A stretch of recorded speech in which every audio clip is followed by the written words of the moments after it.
కూటమి ఎన్నికల ముందు ఇచ్చిన హామీ ప్రకారం పెన్షన్స్ ను 4,000 రూపాయలతో పాటుగా 3 నెలలు పెండింగ్ 3,000 కలిపి 7,000 రూపాయలను లబ్ధిదారులకు చెల్లించినట్లు టీడీపీ రాష్ట్ర కార్యదర్శి వాసిరెడ్డి యేసుదాస్ తెలిపారు.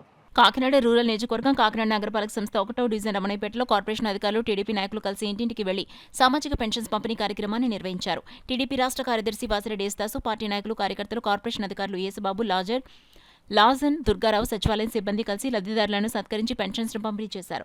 ఈ కార్యక్రమంలో మాజీ కార్పొరేటర్ పేరాబతుల బాబు, గుంటముక్కల శ్రీను, గంగరాజు, మెడతపోయిన వేణు, మాణిక్యాలరావు, కొల్లాటి వెంకటేశ్వరరావు, కర్రి శ్రీను, రాజు, సత్యబాబు, గొర్లరాజు, రాంబాబు, పక్కుర్తి జయ, ఆకుల సూరిబాబు, పిల్లి శ్రీధర్ తదితరులు పాల్గొన్నారు. 75 రూపాయలు రాజశేఖర రెడ్డి వచ్చిన తర్వాత 200 చూసి 200 పెన్షన్ని 1000 రూపాయలు చేసి 1000 రూపాయల పెన్షన్ 2000 చేసిన ఘనత తెలుగుదేశం పార్టీ చంద్రబాబు నాయుడు అని చెప్పి సందర్భంగా నేను తెలియజేస్తా ఉన్నాం. మరి పోయిన ఎన్నికల్లో, సార్వత్రిక ఎన్నికల్లో చాలా క్లియర్గా చంద్రబాబు నాయుడు గారు చెప్పారు, పవన్ కళ్యాణ్ గారు చెప్పారు చాలా క్లియర్గా.